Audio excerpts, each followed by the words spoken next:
What's going on, guys? It's Kyle. Welcome to the Stock Goat YouTube channel. And in today's video, I'm going to be going over the SoFi stock and I'm going to be giving you guys my price prediction on this stock approximately 5 quarters from this time period of today. Let's just assume the third quarter is over. We're going to be talking about Q4 2023 and then the full year next year. So this is a price target about 5 quarters out from now, and I'm going to be showing you guys what brings me to that price target.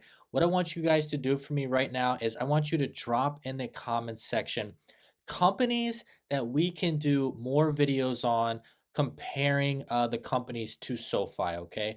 Yes, they say SoFi is a bank, but it's not exactly a bank. It's not like a legacy bank, guys. Why? What are the reasons that separates it from those legacy banks right now? I'll tell you the two main reasons that are separating SoFi as a legacy bank right now. The number one reason is SoFi is not paying a massive fat dividend each and every quarter to its investors, okay?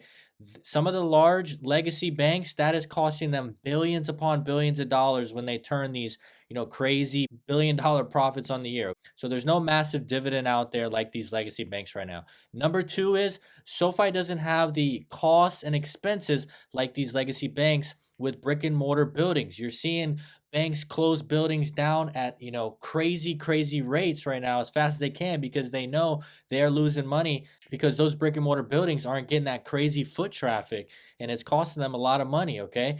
These banks are trying to switch digital as fast as possible. So those are the two main reasons that separate SoFi from a legacy bank, what we've been calling SoFi a fintech and stuff like that. And that's why you're seeing the high growth of, 30 to 50% these past 3 to 4 years when these other legacy banks are growing their revenue at, 3 to 8%, okay? So that's the big difference. We continue to hear about SoFi being priced as a bank when they turn a profit of that magical number of a 10 PE ratio.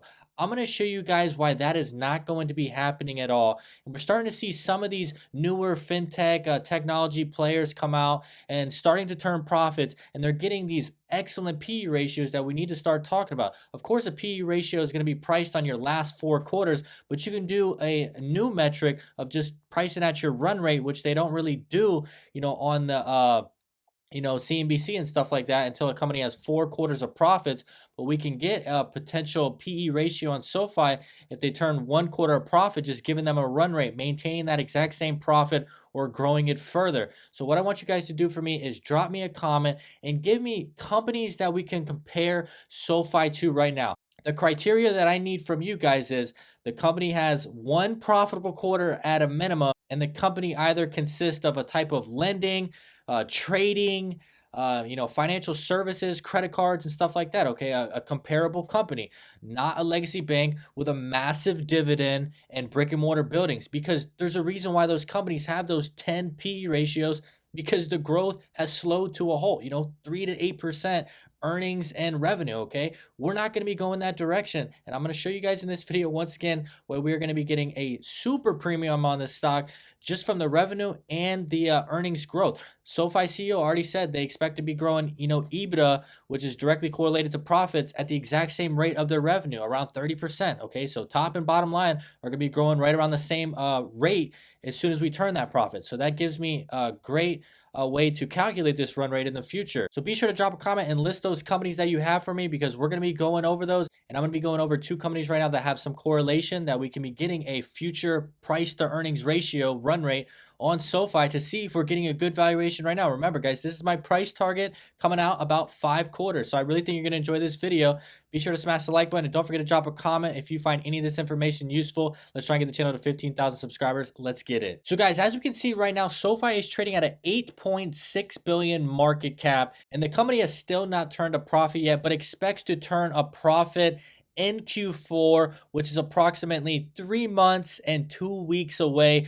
We just need to get a, average profit of what we think SoFi can get. I have that number for you guys. You can drop me a comment on what type of profit you think they're going to pull, but I think the numbers that we have are pretty accurate. All right, guys, the first company we're going to be doing a comparison to right now is Nubank. Ticker symbol NU. This is a company out of Brazil, very similar to SoFi. has digital banking accounts, has credit cards, has lending. So very similar company.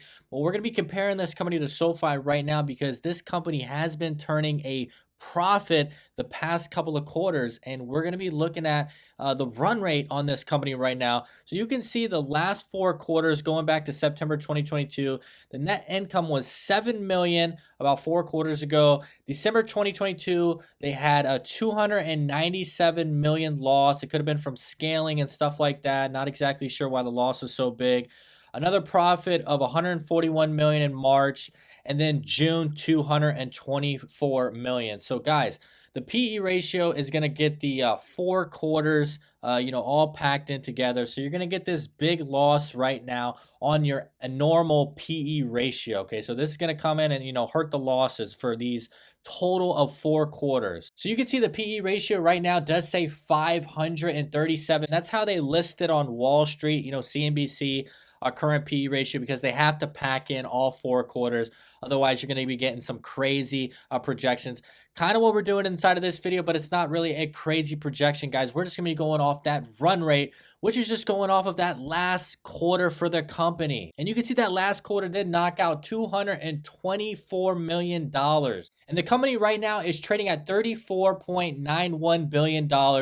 We're just going to call it an even 35 billion to just do some easy numbers. And you can see the run rate right now on a new bank for the PE ratio. It's not that crazy 500 PE right now. If you just pack in the last earnings and assume that they can maintain that earnings or grow the earnings, right now the base case would be a 39 PE ratio. Those legacy banks that we were talking about in the beginning of the video, brick and mortar buildings, holding them back, massive expenses, super dividends they got to pay out to keep these investors happy because the growth is so slowed. Earnings and revenue growth 3 to 8%, for these big super banks. And you guys can see that's the difference you're getting on a valuation from that PE, that run rate. 10 to a 40, okay? And that's the type of valuation we're looking for in a SoFi in the future. And I 100% think that SoFi is going to get this type of multiple very soon as we turn that profit and we can start getting a run rate in the future of what type of profits that the company expects to see.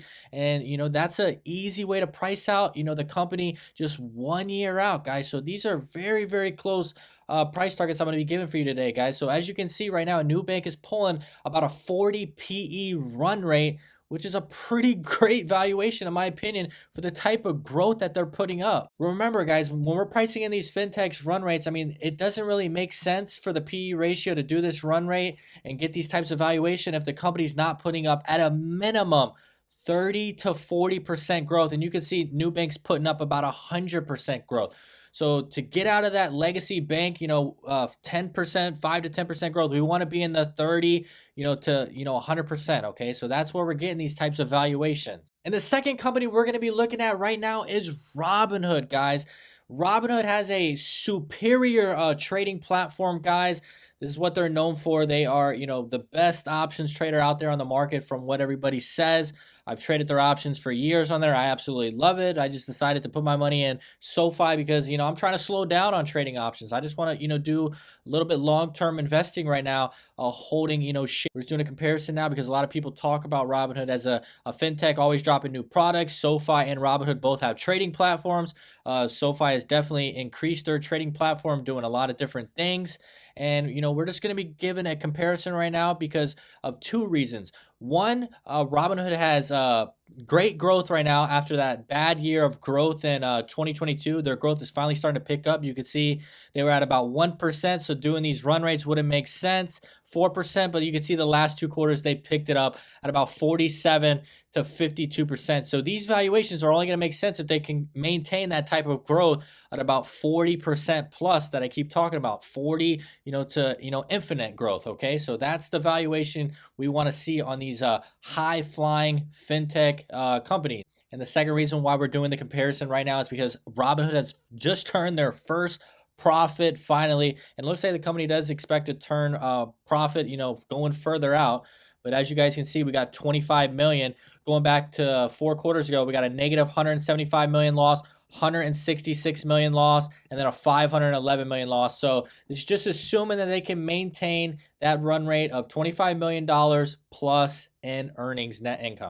And as you can see right now, Robinhood is trading at about 9.72 billion market cap. We're going to call it an even 10 billion just for easy numbers. And yeah, as you guys can see right now, even at this valuation of 10 billion for Robinhood, doing that run rate of 25 million profit and just timesing it out by 4 quarters, you got 100 million run rate. That puts them at about 100 PE right now. Okay, so that's not really that expensive in my opinion. If Robinhood can continue to grow 40% revenue growth and grow the bottom line, at the same type of rate. So guys, 100 PE, I mean, it looks pretty good right now on a run rate multiple, not the full year PE. All right, guys, those are the two companies we're comparing right now. The only reason why we're doing a comparison once again on these two companies is because they got high growth right now, 40% plus, and also they both are turning profits. We got Nubank lending, financial banking services, and also credit cards. And then we have Robinhood financial trading platform. So these are, technology companies out there just going public recently in the last 2 years. Nubank market cap 35 billion, net income run rate 224 million times 4, 896 million. That's the 12 months net income. PE 39 on the run rate. Robinhood market cap 10 billion, net income run rate 25 million times 4, 100 million, 12-month profit, PE 100. So now we got some multiples to see of what we can potentially be getting for SoFi if we get that juicy profit in Q4. So 100 PE on Robinhood and a 40 PE on Nubank. As you guys can see, these are nowhere close to what these legacy banking companies are getting priced at about 10 for the past 5 years. They've all been trading at 10. We know why they're trading at 10. They're trading at 10 because they got 3 to 8% revenue and bottom line growth. And that's because of the massive dividends holding the companies back and also the brick and mortar buildings causing them massive expenses. And they got a long way to go before they can get out of those two. I mean, think about what would happen if they dropped the dividends. I mean, their stocks would collapse because these legacy investors that have been just going for the dividend for the past, decade and decade, they're probably going to pull out and the stocks will collapse. And then you got the brick and mortar buildings, they'll lose their old legacy customers. They're in a world of trouble, guys. We're going after that newer generation, those Henrys, high earners, not rich yet, and we should be seeing massive growth because these customers are going to continue to make more money in the future. All right, guys, so we need to start somewhere on Q4, and assuming, student loans come in hot for Q4 and we just maintain the same type of marketing and, our expenses are, right in line basically with the stock-based compensation, I could assume we could potentially pull a $30 million profit. That's right in line where Robinhood was basically at 25 million. So let's say 30 million, and then we continue to grow our top line and bottom line at the same rate because that's what the CEO said we could basically do. Top line to EBITDA, it's the exact same thing.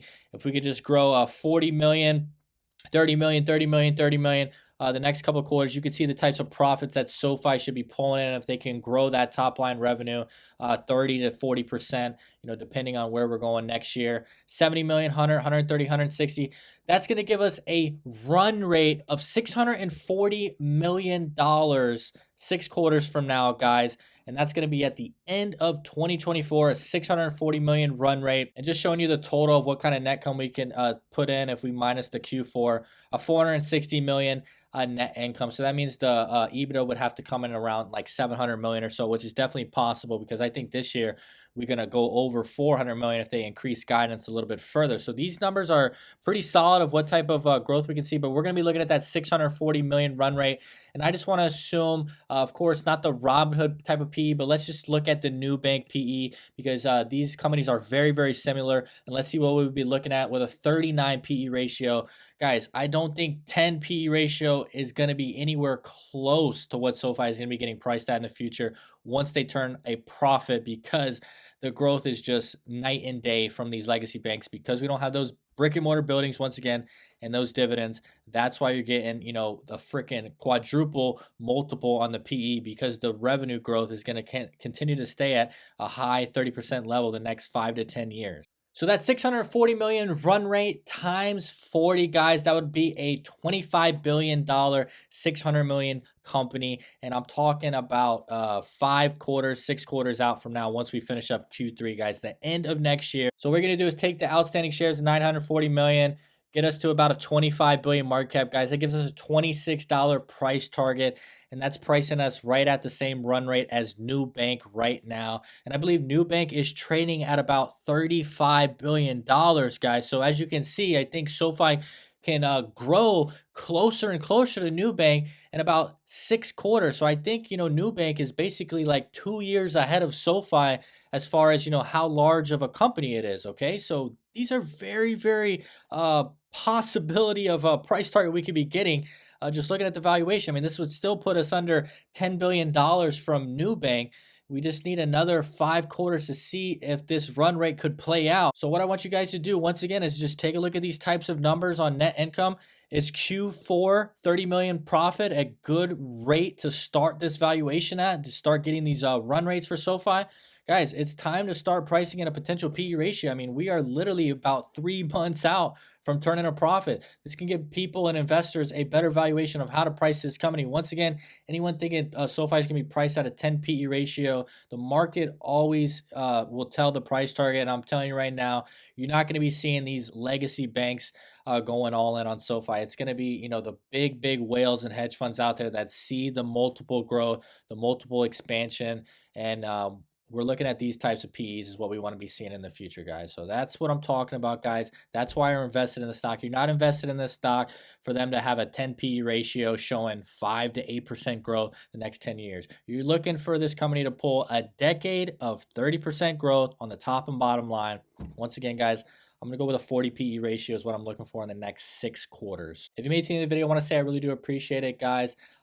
This video is just giving us some potential valuations we could see with SoFi in the future, because honestly, nobody right now knows how to price SoFi. I mean, right now we're pricing SoFi at a price to book valuation, which is one of the most legacy of bank valuations right now to price a company at. So we have a lot of assets. Price to sales, you're seeing a pretty solid multiple, about doubled what the banks are at right now. So price to sales and price to book are the valuations we're getting right now. We want to see a potential PE ratio in the future. Run rate PE, of course, until we get 4 full quarters of a PE ratio, guys. But hey, we can be getting that type of valuation immediately in Q4 once we see that type of profit. What I want you guys to do, once again, if you enjoyed this video, be sure to smash the like button. Don't forget to drop a comment, and don't forget to subscribe to the channel. But once again, just drop me some companies, once again, that we can compare SoFi to. Similar products, 30% growth, and has a quarter of profitability. Once again, my name is Kyle. Hope you have a great day.